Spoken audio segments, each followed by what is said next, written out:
मित्रों, क्या आपने कभी सोचा है कि आपके जीवन में जो कुछ भी हो रहा है, सुख दुख सफलता असफलता, क्या वह सब पहले से लिखा जा चुका है? क्या इंसान अपने भाग्य से भाग सकता है या अपने कर्मों से उसे बदल सकता है? आज की यह कहानी अधूरी सुनी तो आप एक बहुत बड़ा रहस्य मिस कर देंगे, क्योंकि गरुड़ पुराण में छुपा यह सत्य आपके पूरे जीवन की दिशा बदल सकता है। नमस्कार मित्रों, वीडियो शुरू करने से पहले बस इतना कहूंगा, इस वीडियो को अंत तक जरूर देखिए और चैनल को अभी सब्सक्राइब कर लीजिए, क्योंकि जो ज्ञान आज मिलने वाला है वो हर किसी के भाग्य में नहीं होता। अब आइए जानते हैं गरुड़ पुराण का वह रहस्य जो बताता है भाग्य लिखा जाता है या बनाया जाता है। मित्रों, क्या हमारा भाग्य पहले से ही लिखा हुआ है? क्या हमारे जीवन में जो कुछ भी हम अनुभव करते हैं वह पहले से ही तय होता है, या क्या हमारे कर्म हमारे भाग्य को बदल सकते हैं? ये प्रश्न सदियों से सबके मन में उठता रहा है। गरुड़ पुराण जैसे ग्रंथों ने इस रहस्य को सुलझाने का प्रयास किया है। हमारा भाग्य कब लिखा जाता है? क्या हमारा भाग्य जन्म से पहले लिखा जाता है या जन्म के बाद? नमस्कार दोस्तों, हमारे चैनल बिज्जू इंस्पायर्ड में आपका स्वागत है। दोस्तों, गरुड़ पुराण की इस ज्ञानवर्धक प्रस्तुति में खो जाने से पहले हम आपको बताना चाहेंगे कि इस वीडियो को अधूरा न देखें, क्योंकि यह गरुड़ पुराण की ज्ञानवर्धक प्रस्तुति है जो आपके जीवन से जुड़ी है। गरुड़ पुराण के इस रहस्यमय ज्ञान को जानने के बाद आपके जीवन से संबंधित सभी लोभ, क्रोध, मोह और दुख समाप्त हो जाएंगे। मित्रों, भगवान कृष्ण कहते हैं कि किसी को भी गरुड़ पुराण को अधूरा नहीं सुनना चाहिए, क्योंकि अधूरा ज्ञान हमेशा विष के समान होता है। तो दोस्तों, आपसे निवेदन है कि इस वीडियो को लाइक करें और हमारे चैनल को सब्सक्राइब करें। और हाँ दोस्तों, कमेंट बॉक्स में जय श्री कृष्ण लिखकर भगवान के प्रति अपनी कृतज्ञता व्यक्त करें, इससे आपके जीवन के सभी दुख दूर हो जाएंगे। आइए मित्रों, जानते हैं गरुड़ पुराण में भगवान कृष्ण ने कहा है कि किसी व्यक्ति के जीवन में जो कुछ भी घटित होता है वह उसके जन्म से पहले ही घटित हो चुका होता है, कोई भी इसे टाल नहीं सकता। गरुड़ पुराण हमें जन्म से मृत्यु तक अपना वर्तमान जीवन जीने का तरीका सिखाता है। आइए मित्रों, एक कहानी के माध्यम से जानें कि हमारा भाग्य जन्म से पहले ही लिखा होता है या जन्म के बाद, जिसका वर्णन गरुड़ पुराण में किया गया है, जिसे स्वयं भगवान कृष्ण ने नारद को सुनाया था। आज हम उन्हें एक कहानी के माध्यम से जानेंगे। दोस्तों, ये तो बस समय की बात है। एक दिन द्वारका नगरी में भगवान कृष्ण अपने दिव्य सिंहासन पर विराजमान थे। उस समय देवर्षि नारद नारायण जप करते हुए उनके पास पहुंचे। उन्होंने प्रणाम करके कहा, हे प्रभु, आप तो त्रिकालदर्शी हैं। मैंने सुना है कि जो भी जीवन और मनुष्य जन्म लेता है, क्या उसका भाग्य पहले से ही लिखा होता है? हे प्रभु, मैं जानना चाहता हूं कि किसी व्यक्ति के जीवन में जो कुछ भी घटित होता है वह उसके जन्म से पहले ही घटित हो जाता है, या फिर उसे अपने पिछले जन्म के कर्मों का फल भोगना पड़ता है। क्या यह सच है? क्या हम अपने परिश्रम और अच्छे कर्मों से इसे बदल सकते हैं? तब भगवान कृष्ण ने देवर्षि नारद की बात सुनी और मुस्कुराते हुए कहा, हे नारद, तुम्हारा प्रश्न बहुत उपयोगी और महत्वपूर्ण है। यह मनुष्य के जन्म, कर्म और मृत्यु पर आधारित है। तब भगवान कृष्ण ने कहा, हे नारद, मैं तुम्हें एक कथा सुनाऊंगा जो न केवल तुम्हारे प्रश्न का उत्तर देगी, बल्कि प्रत्येक मनुष्य के लिए एक चेतावनी और प्रेरणा भी होगी। इसे ध्यान से सुनो, कहानी को अंत तक ध्यान से सुनो। भगवान कृष्ण ने कहा, हे नारद, ये कहानी गरुड़ पुराण से है। जो कोई भी इस अधूरी कहानी को सुनने की गलती करता है उसे बड़ी विपत्ति का सामना करना पड़ता है, क्योंकि अधूरा ज्ञान विष के समान होता है। भगवान कृष्ण ने कहा, हे नारद, इस युगांतरकारी संसार में जो कोई भी इस कहानी को अंत तक ध्यानपूर्वक सुनता है और समझता है, वह इस संसार के सभी पापों, कर्मों, क्रोध और आसक्ति से मुक्त हो जाएगा। तब नारद ने कहा, हे प्रभु, मैं यह कहानी अंत तक ध्यान से सुनूंगा। आप यह कहानी अवश्य सुनाइए। तब भगवान कृष्ण ने नारद को वह कहानी सुनाई। भगवान कृष्ण ने कहा, हे नारद, प्राचीन काल में मगधपुरी नामक एक विशाल और समृद्ध राज्य था। उस राज्य के शासक राजा वीरधर थे। वे सदा अपनी प्रजा के कल्याण के लिए कार्य करते थे और धर्म का पालन करते थे। वीरधर भगवान से संतान प्राप्ति का आशीर्वाद चाहते थे, ताकि वे अपने राज्य की जिम्मेदारी किसी योग्य उत्तराधिकारी को सौंप सकें। देवर्षि नारद के अनुसार राजा वीरधर और उनकी पत्नी ने वर्षों तक तपस्या की। इससे भगवान शिव प्रसन्न हुए और उन्होंने वीरधर को संतान प्राप्ति का वरदान दिया। फिर एक दिन भगवान शिव के आशीर्वाद से रानी और गर्भवती राजा को बहुत राहत मिली। वे खुश थे, क्योंकि वे चाहते थे कि उनका बेटा एक महान शासक बने और राज्य को समृद्धि की ओर ले जाए। लेकिन जब रानी ने अपने बेटे को जन्म दिया तो बच्चा विकलांग और शारीरिक रूप से कमजोर था। उनके शरीर की हड्डियां टूट चुकी थीं और वे शारीरिक रूप से अक्षम थे। राजा वीरधर का हृदय क्षुब्ध हो गया तब राजा वीरधर ने भगवान कृष्ण से मिलने का निश्चय किया और उन्हें अपने दुहक बांटने के लिए वहां ले गए। राजा वीरधर ने भगवान कृष्ण से पूछा, हे प्रभु, मैंने इतनी तपस्या की, फिर भी मेरा पुत्र जन्म से ही विकलांग क्यों है? मैंने भगवान शिव का आशीर्वाद लिया था, फिर भी ऐसा क्यों हुआ? क्या ये पहले से ही मेरे भाग्य में लिखा था? तब भगवान कृष्ण मुस्कुराए और बोले, हे राजा वीरधर, आपका कहना सही है कि आपका पुत्र जन्म से ही विकलांग है। क्या आप जानते हैं कि आपका पुत्र ऐसा क्यों पैदा हुआ? ये आपके पिछले जन्मों का फल है। ये आपके पिछले जन्मों का फल है जो आपके भाग्य में लिखा था। लेकिन इसका कारण ये नहीं है कि आपका भाग्य पहले से तय था। यह आपके और आपके पुत्र के पिछले जन्मों का फल है। राजा वीरधर आश्चर्यचकित होकर बोले, हे प्रभु, क्या भाग्य पहले से ही लिखा हुआ है? भगवान कृष्ण ने कहा, जन्म, मृत्यु और जीवन के उतार चढ़ाव पहले से ही तय है, लेकिन हमारे कर्म ही हमारा भाग्य बदल सकते हैं।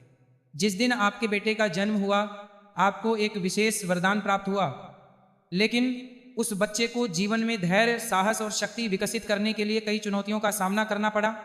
लेकिन उनका भविष्य केवल उस समय के कर्मों से ही निर्धारित नहीं होता, बल्कि यह उनके पिछले जन्मों का फल है।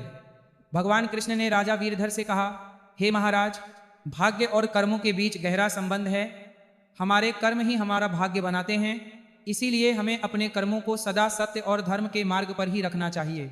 भगवान कृष्ण ने कहा, हे राजा, तुम्हारे जीवन में जो कुछ भी घटित होता है वह तुम्हारे पिछले जन्मों का फल है। यदि तुम्हारा पुत्र विकलांग जन्म लेता है तो यह उसके पिछले जन्मों का फल है।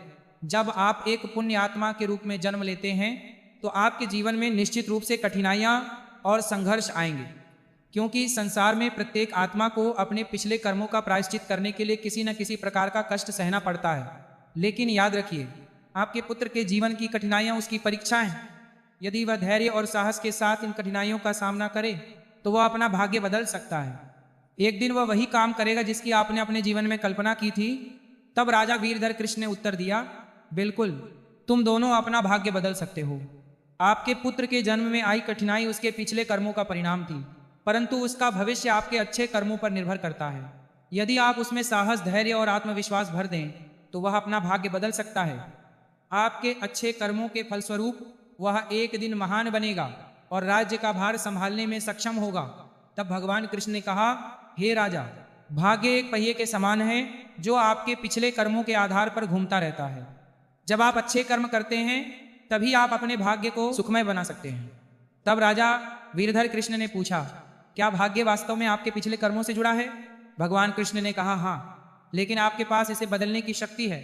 यदि आप अच्छे कर्म करते हैं तो आप अपना भाग्य बदल सकते हैं। इसके साथ ही अच्छे कर्म करने से आप अपना भाग्य बदल सकते हैं। अच्छे कर्म करने से आप भगवान को प्रसन्न कर सकते हैं और अपना भाग्य बदल सकते हैं। यदि आप अपने पुत्र को जीवन के संघर्षों का साहस और आत्मविश्वास से सामना करना सिखाते हैं तो वह अपना भाग्य बदल सकता है। राजा वीरधर कृष्ण भगवान कृष्ण के वचनों में पूर्ण विश्वास रखते थे और उन्होंने अपने पुत्र को यही शिक्षा देने का निश्चय किया। उन्होंने अपने बेटे को पढ़ाने का फैसला किया। अपनी कठिनाइयों के बावजूद उन्होंने अपने बेटे को साहस और विश्वास के साथ जीवन जीने के लिए प्रोत्साहित किया। समय के साथ उस दिव्यांग बेटे ने अपने आत्मविश्वास और कठिनाइयों से लड़ते हुए समाज में एक महत्वपूर्ण स्थान प्राप्त किया। उनके संघर्ष, अनुशासन और साहस ने राज्य में उनका सम्मान बढ़ाया। कृष्ण ने कहा, हे देवर्षि नारद, तुम्हें यह समझना चाहिए कि भाग्य एक निरंतर प्रक्रिया है जो कर्मों के आधार पर बदलती रहती है। जो लोग अपने कर्मों में सुधार करते हैं और भगवान की शरण लेते हैं उनका भाग्य भी बदल जाता है। यह महज एक कर्म नहीं बल्कि जीवन के संघर्षों और कर्मों का परिणाम है। मित्रों, तब श्री कृष्ण ने देवर्षि नारद से कहा, यह कथा हमें सिखाती है कि जीवन में जो कुछ भी घटित होता है वह हमारे पिछले कर्मों का फल है। भाग्य और कर्मों का कोई निश्चित स्वरूप नहीं है। हमारे कर्म हमारे भाग्य को बदल सकते हैं। गरुड़ पुराण हमें सिखाता है कि यदि हम अच्छे कर्म करें, सत्य के मार्ग पर चलें और ईश्वर का ध्यान करें तो हम अपने जीवन की दिशा बदल सकते हैं। श्री कृष्ण ने देवर्षि नारद से कहा, हे नारद, यह संसार कर्मों का दर्पण है। अच्छे कर्म करने वालों को फल मिलेगा। मनुष्य को याद रखना चाहिए कि माता पिता की सेवा करना, दूसरों की सहायता करना और ईश्वर का ध्यान करना ही सबसे बड़ा धर्म है। मनुष्य ने अपने पिछले जन्मों में किसी न किसी के साथ पाप किया होगा। उन्होंने किसी को दुख पहुंचाया है। उन्हें न केवल नरक में भयानक यातना भोगनी पड़ती है बल्कि जीवन भर कष्ट सहना पड़ता है। लेकिन जो अपने कर्मों में सुधार करता है वह इस चक्र से मुक्त हो सकता है, क्योंकि यह संसार एक अवसर है। कर्म, धर्म, सेवा, सत्य, यही मनुष्य का जीवन है। मनुष्य को यह समझना चाहिए कि मृत्यु के बाद ही उसके अच्छे कर्म उसके साथ जाते हैं। मित्रों, ये कहानी हमें सिखाती है कि हमारा भाग्य हमारे पिछले कर्मों का फल है। हर पाप का दंड मिलता है, हर अच्छे कर्म का फल मिलता है। हे मनुष्य, अपने कर्मों पर चिंतन करो, स्वार्थ, पाप और अहंकार का त्याग करो, धर्म, सत्य और सेवा को अपनाओ, क्योंकि यही जीवन का सर्वोत्तम मार्ग है। भगवान कृष्ण ने देवर्षि नारद को गरुड़ पुराण का रहस्य इसी प्रकार समझाया था। मित्रों, भाग्य जन्म से पहले ही लिखा जाता है, लेकिन हम संघर्ष, अच्छे कर्मों, धर्म और ईश्वर के प्रति भक्ति से अपना भाग्य बदल सकते हैं। गरुड़ पुराण में भाग्य और कर्मों का वर्णन है, लेकिन मित्रों, मनुष्य अपने कर्मों, संघर्ष और ईश्वर के प्रति भक्ति से अपना जीवन बदल सकता है। मित्रों, गरुड़ पुराण हमें सिखाता है कि जीवन एक बोए हुए खेत के समान है। मनुष्य खेत में जो बीज बोता है वही फल होते हैं। इसी प्रकार मनुष्य अपने जीवन में जो कर्म करता है उसका फल उसे अगले जन्म में भी मिलता है। यही कारण है कि गरुड़ पुराण में भगवान कृष्ण कहते हैं कि मनुष्य का जन्म उसके पिछले कर्मों के आधार पर जन्म से पहले ही निर्धारित हो जाता है, और जिस मनुष्य के भाग्य में जन्म से पहले ही कुछ लिखा होता है वही उसके साथ भी होता है, जिसे कोई टाल नहीं सकता। लेकिन सत्य, धर्म और सेवा के द्वारा ईश्वर को प्रसन्न करके हम अपना भाग्य बदल सकते हैं। गरुड़ पुराण हिंदू धर्म का सबसे बड़ा धार्मिक ग्रंथ है। इसमें मनुष्य के जीवन, मृत्यु और भाग्य का विस्तृत वर्णन है। यह पुराण हिंदू धर्म के 18 महापुराणों में से एक है। इस पुराण में जन्म, मृत्यु, पुनर्जन्म और आत्मा के मार्ग का विस्तृत वर्णन है। मित्रों, गरुड़ पुराण के अनुसार मनुष्य का भाग्य उसके पिछले कर्मों पर निर्भर करता है। विष्णु पुराणों के प्रमुख ग्रंथों में से एक गरुड़ पुराण जीवन के रहस्यों और मानवीय कर्मों के फल के बारे में बताता है। गरुड़ पुराण में भगवान विष्णु के अवतार के बारे में बताया गया है। मित्रों, गरुड़ पुराण में भगवान कृष्ण कहते हैं कि मनुष्य अपने जीवन में अच्छे कर्मों और सत्य के मार्ग पर चलकर भगवान को प्रसन्न कर सकता है और अपने भाग्य में आने वाली दुर्घटनाओं से बच सकता है, और हम अपने भविष्य को बदल सकते हैं। मित्रों, गरुड़ पुराण में भगवान कृष्ण ने 3 बातें बताई हैं, मुख्य निर्देश जिनके द्वारा हम अपना भाग्य बदल सकते हैं। दोस्तों, कृपया इस वीडियो को अंत तक देखें, क्योंकि यह सारी जानकारी गरुड़ पुराण में दी गई है। कृपया इस वीडियो को बीच में ही छोड़ दें और कोई गलती न करें। इसलिए कृपया इस जानकारी पूर्ण प्रस्तुति को अंत तक देखें। चलिए जानते हैं पहला बिंदु, अपने धर्म का पालन करें। मनुष्य का जन्म एक विशेष उद्देश्य से होता है। पिछले जन्म में मनुष्य ने जो पाप किए हैं उनका फल उसे इस जन्म में भी भुगतना पड़ेगा, क्योंकि मनुष्य के जन्म से पहले ही उसका जन्म से मृत्यु तक का भाग्य तय हो जाता है। इसीलिए गरुड़ पुराण में भगवान कृष्ण ने कहा है कि मनुष्य को सदा धर्म के सत्य का पालन करना चाहिए। इससे हम अपने पिछले जन्म के पापों से बच सकते हैं। ईश्वर के प्रति श्रद्धा से हम अपना जीवन बदल सकते हैं। हम तमाम ऊंचाइयों को छू सकते हैं। मित्रों, यह जीवन एक अनमोल उपहार है। कृपया इसे व्यर्थ न जाने दें। सही कर्मों और धर्म का पालन करके हम अगले जन्म की विपत्ति से अपना जीवन बचा सकते हैं। यह केवल आपके लिए नहीं है, लेकिन आप इस समाज और दुनिया के लिए प्रेरणा का स्रोत बन सकते हैं। क्रमांक 2, अपने माता पिता की सेवा और आदर करें। मित्रों, गरुड़ पुराण में भगवान कृष्ण कहते हैं कि मनुष्य को हमेशा अपने माता पिता की सेवा करनी चाहिए, क्योंकि माता पिता के चरणों से ही वह तीनों लोकों का स्वर्ग है। जो लोग माता पिता का आदर नहीं करते उन्हें न केवल नरक में भयानक कष्ट भोगना पड़ता है, बल्कि अगले जन्म में भी उन्हें बड़ी विपत्ति का सामना करना पड़ता है। अपने पापों के फलस्वरूप उस व्यक्ति को जीवन भर उस कर्म का फल भुगतना पड़ता है। तीसरा बिंदु, अहंकार। मित्रों, गरुड़ पुराण में भगवान कृष्ण ने बताया है कि मनुष्य का सबसे बड़ा शत्रु उसका अहंकार है। अहंकार व्यक्ति को उसके कर्मों से विमुख कर देता है। जिस व्यक्ति के मन में अहंकार होता है वह अपने जीवन को ऐसे स्थान पर ले जाता है जहां उसे केवल कष्ट ही मिलते हैं। उसे न केवल नरक में भयानक यातना सहनी पड़ती है, बल्कि वह अपने भविष्य को भी नरक में ले जाता है। इसीलिए मनुष्य को सदा सत्य, धर्म और प्रेम का भाव रखना चाहिए। इससे वर्तमान और भविष्य दोनों ही जीवन सुखमय हों। मित्रों, गरुड़ पुराण हमें सिखाता है कि यह जीवन हमारे कर्मों का फल है। यह ग्रंथ हमें इसे समझने के लिए प्रेरित करता है। मनुष्य का सबसे बड़ा कर्तव्य धर्म, सत्य और धार्मिक आचरण है। आत्मा की मुक्ति और अगले जन्म की प्राप्ति के लिए मनुष्य को अपने कर्मों का फल भोगना चाहिए। मित्रों, गरुड़ पुराण हिंदू धर्म के महान ग्रंथों में से एक है। यह हमें सही राह पर चलने का ज्ञान देता है। यह हमें सिखाता है कि मनुष्य का भाग्य उसके कर्मों और ईश्वर की इच्छा का परिणाम है। यह ग्रंथ न केवल जीवन और मृत्यु के रहस्यों के बारे में बताता है, बल्कि यह भी समझाता है कि मनुष्य अपने जीवन को सही दिशा में कैसे ले जा सकता है। गरुड़ पुराण में मनुष्य के जन्म और मृत्यु से लेकर वर्तमान जीवन तक की सभी बातों का विस्तृत वर्णन है। मनुष्य के जीवन और मृत्यु से संबंधित सभी जानकारी इस ग्रंथ गरुड़ पुराण में दी गई है। जो कुछ भी घटित होता है वह हमारे पिछले जन्म का फल है। मित्रों, गरुड़ पुराण हमें सिखाता है कि भाग्य हमारे कर्मों का परिणाम है।